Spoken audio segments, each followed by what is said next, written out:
semua, perkenalkan nama saya Regina Alfaga Saragi, NIM E1112011001, Fakultas Ilmu Sosial dan Ilmu Politik, Prodi Ilmu Komunikasi, Universitas Tanjung Pura Pontianak. Nah, hari ini aku pengen sharing tentang 25 teori komunikasi. Kira-kira apa aja ya? Langsung aja, yang pertama pastinya ada teori Laswell. Teori ini selalu dijadikan acuan dalam ilmu komunikasi, karena sampai sekarang memang belum terbantahkan.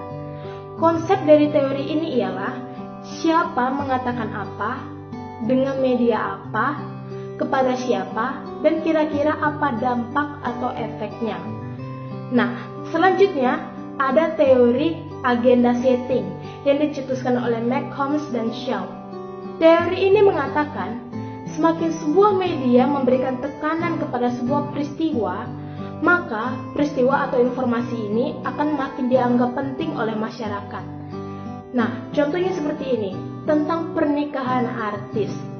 Untuk sebagian orang mungkin peristiwa ini nggak begitu penting, cuman gara-gara banyak media yang meliput, maka masyarakat akan menganggap bahwa informasi atau peristiwa ini penting. Nah, yang ketiga ada teori nativisme yang dikembangkan oleh Chomsky dan Hadley.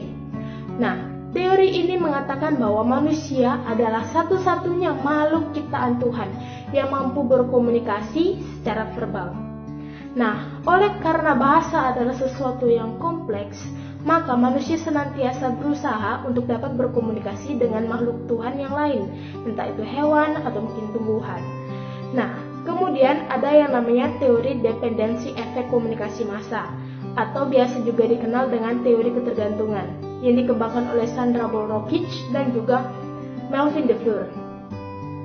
Nah, teori ini mengatakan bahwa semakin seseorang bergantung pada sebuah media untuk memenuhi kebutuhan hidupnya, maka media tersebut akan menjadi semakin penting bagi dirinya. Contohnya seperti ini, teman-teman.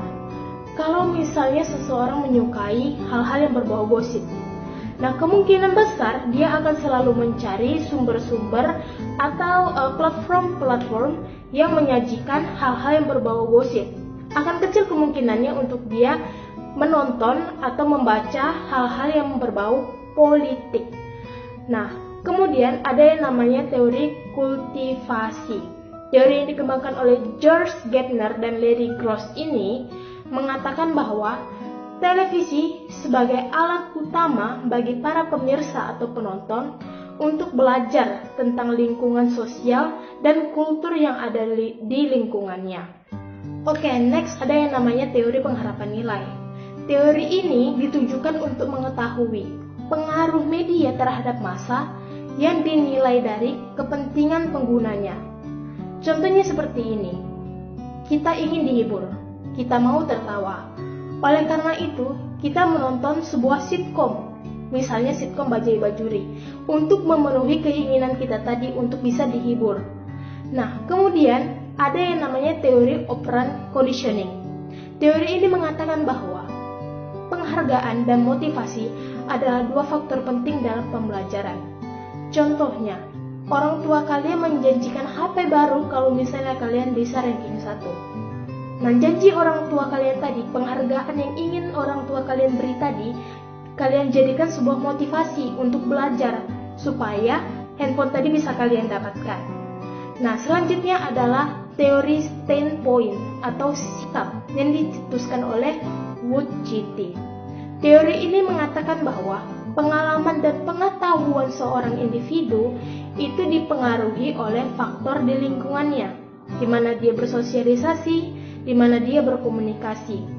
Jadi, lingkungannya inilah yang membentuk perilaku dan sikap seseorang. Nah, selanjutnya ada yang namanya teori norma budaya. Teori ini mengatakan bahwa media massa memiliki kekuatan untuk mempengaruhi kondisi sosial dalam masyarakat. Bisa itu dalam bentuk merubah sebuah norma dan budaya yang sudah ada, atau bisa juga memperkuat norma dan budaya, atau mungkin menciptakan norma dan budaya yang baru. Nah, selanjutnya ada yang namanya teori disonansi kognitif.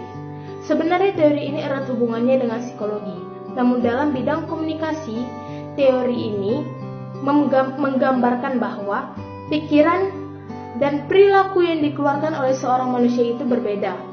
Misalnya begini, ada teman kalian yang bertanya kepada kalian, "Gimana penampilanku hari ini?" Sebenarnya yang ada di pikiran kalian, "Wah, penampilan dia hari ini kurang menarik. Kayaknya ada yang aneh." Cuman karena rasa tidak enak dalam diri kalian, atau kalian rasa kalau kalian ngomong jujur akan tidak sopan, maka kalian berkata, "Wah, penampilan kamu bagus hari ini." Nah, itu artinya pikiran dan perilaku yang dikeluarkan oleh kamu itu enggak seimbang atau sedang mengalami disonansi. Next, ada yang namanya teori inokulasi. Teori yang satu ini diibaratkan kegiatan vaksinasi dalam bidang medis. Nah, bedanya kalau vaksin diperlukan untuk membangun daya tahan tubuh manusia supaya tidak mudah terserang virus. Nah, kalau dalam bidang komunikasi, vaksinnya itu adalah informasi dan pengetahuan yang kita miliki. Nah, jadi semakin seseorang mempunyai banyak pengetahuan dan informasi, ia akan jauh lebih sulit mudah percaya dan terpapar berita-berita yang beredar, apalagi berita bohong. Nah, kemudian ada yang namanya teori peluru, disampaikan oleh Wilbur Schramm. Nah, teori ini mengatakan receiver tidak mampu menahan informasi yang disampaikan oleh source. Nah, komunikan dianggap pasif dan tidak berdaya untuk mempercayai pesan yang disampaikan oleh komunikator. Nah, namun akhirnya teori ini dibantah oleh Schramm-nya sendiri karena dianggap tidak layak. Nah, selanjutnya ada yang namanya teori SOR, yaitu stimulus, organism, dan respon. Apa sih tiga hal ini? Yang pertama ada stimulus. Stimulus yang pastinya adalah komunikator menyampaikan pesan, memberikan stimulus atau pesan. Nah, yang kedua ada yang namanya organism. Organism ini diartikan sebagai rangsangan, yang artinya komunikan mulai tertarik kepada informasi atau pesan yang disampaikan oleh komunikator. Sang komunikan mulai memberikan perhatian, pengertian, lalu menerima pesan tersebut. Selanjutnya adalah respon. Respon di sini terbagi menjadi dua. Ada reaksi tertutup dan ada reaksi terbuka. Nah, reaksi tertutup di sini adalah bentuk perubahan sikap, sedangkan reaksi terbuka adalah perubahan perilaku atau praktek secara langsung. Selanjutnya ada yang namanya teori presentasi diri. Nah, teori ini biasanya sangat diperhatikan oleh orang-orang yang berkecimpung di dunia komunikasi, seperti misalnya presenter, news anchor, public relation. Nah, teori presentasi diri ini lebih menekankan penampilan diri kita sebagai informan atau penyampai pesan. Selanjutnya ada yang namanya teori negosiasi wajah. Teori ini lebih menekankan bahasa yang terjadi dan diciptakan oleh ekspresi wajah kita sebagai informan. Nah, tidak bisa dipungkiri kalau wajah kita tidak bisa bohong ketika mengatakan atau merasakan sesuatu. Nah, jadi perlu adanya teori negosiasi wajah yang merupakan bagaimana seseorang dari budaya yang berbeda dapat mengelola mimik wajah yang dapat mempengaruhi persuasif atau ketertarikan seseorang. Lalu ada yang namanya teori kognitivisme. Teori ini lebih mengedepankan proses belajar ketimbang hasil belajar. Teori ini mengartikan belajar tidak hanya sekedar melibatkan hubungan antara stimulus dan respon, tetapi juga melibatkan proses berpikir yang kompleks. Lebih dari itu, belajar merupakan proses perubahan persepsi dan pemahaman. Lalu ada teori belajar sosial. Teori ini pertama kali dicetuskan oleh Bandura. Ia mengemukakan bahwa perilaku manusia dalam konteks sebuah interaksi tingkah laku terdapat hubungan timbal balik yang saling berkesinambungan. Interaksi terjadi antara perilaku kognitif dan pengaruh lingkungan. Dalam teori ini terdapat 4 tahapan. Yang pertama, pembelajaran sosial terjadi atas adanya perhatian dari individu. Yang kedua, pembelajaran sosial dilakukan melalui ingatan. Ketiga, pembelajaran sosial dilakukan melalui tindakan, serta yang terakhir, pembelajaran sosial dilakukan atas dasar motivasi dari masing-masing individu. Lalu, ada teori sistem. Nah, teori ini memandang bahwa suatu realitas adalah sebuah sistem, yaitu suatu kesatuan yang terbentuk dari beberapa unsur. Masing-masing unsur saling kohesif satu sama lain, yang artinya saling berkaitan. Dengan demikian, keseluruhan unit tersebut dapat terjaga utuh keberadaannya. Selanjutnya ada teori hierarki. Teori hierarki ini dicetuskan oleh Abraham Maslow. Ia beranggapan bahwa kebutuhan-kebutuhan di tingkat yang rendah harus terpenuhi terlebih dahulu atau setidaknya tercukupi terlebih dahulu sebelum beranjak ke tingkat yang lebih tinggi yang kemudian menjadi hal yang memotivasi.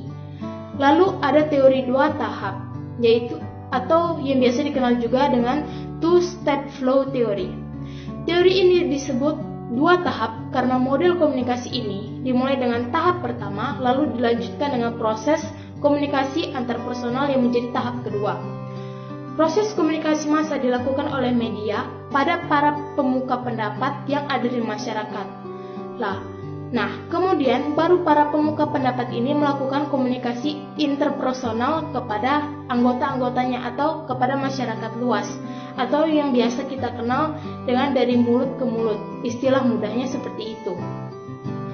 Lalu ada teori informatif yang disampaikan oleh Shannon dan Weaver.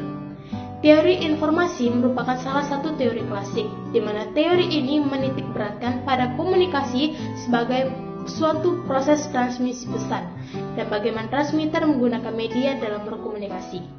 Dalam hal ini, jika sinyal media yang digunakan baik, pastinya proses berkomunikasi penyampaian pesan berjalan dengan lancar, dan komunikan pasti akan mengerti pesan yang ingin kita sampaikan. Berbeda halnya, atau lain halnya jika sinyal yang kita gunakan itu jelek, pastinya proses komunikasi akan terhambat oleh karena noise. Lalu ada teori usage and gratification atau penggunaan dan kepuasan.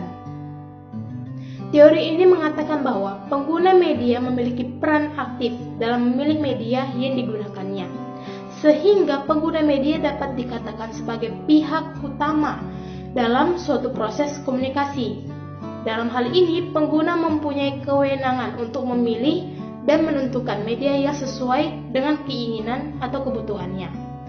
Lalu ada teori spiral of silence, yaitu spiral keheningan, yang dikemukakan oleh Elizabeth Noella dan Newman. Nah, teori ini berkaitan dengan bagaimana terbentuknya suatu pendapat umum dalam masyarakat.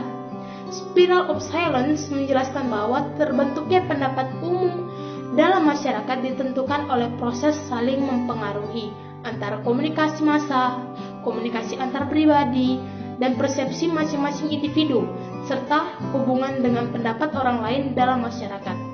Jadi, keempat hal inilah yang menjadi penyebab adanya satu pendapat bersama dalam masyarakat, atau masyarakat memiliki satu pemikiran yang sama. Lalu, ada teori jarum hipodermik. Nah, teori jarum hipodermik disebut juga dengan magic bullet atau stimulus response theory. Menurut teori ini, media massa memiliki dampak yang sifatnya langsung, segera, serta kuat terhadap khalayak massa. Sebagian besar kelompok orang-orang secara langsung dan seragam dengan cara membombardir mereka dengan pesan-pesan yang sesuai yang dirancang untuk memantik respon yang diinginkan oleh media. Oke, yang terakhir ada yang namanya teori konsistensi. Teori ini pertama kali dicetuskan oleh Festinger. Festinger memformulasikan teori konsistensi yang membicarakan tentang kebutuhan orang-orang untuk konsisten terhadap keyakinan dan penilaian yang dimiliki dalam rangka untuk mengurangi disonansi yang dibentuk oleh inkonsistensi atau ketidakkonsistenan dalam kepercayaan, penilaian, dan tindakan. Nah, teman-teman, tadi itu adalah 25 teori komunikasi yang bisa aku sampaikan hari ini. Sebenarnya masih banyak teori komunikasi lainnya. Semoga video ini bermanfaat dan semoga hari kalian menyenangkan. Terima kasih dan sampai jumpa.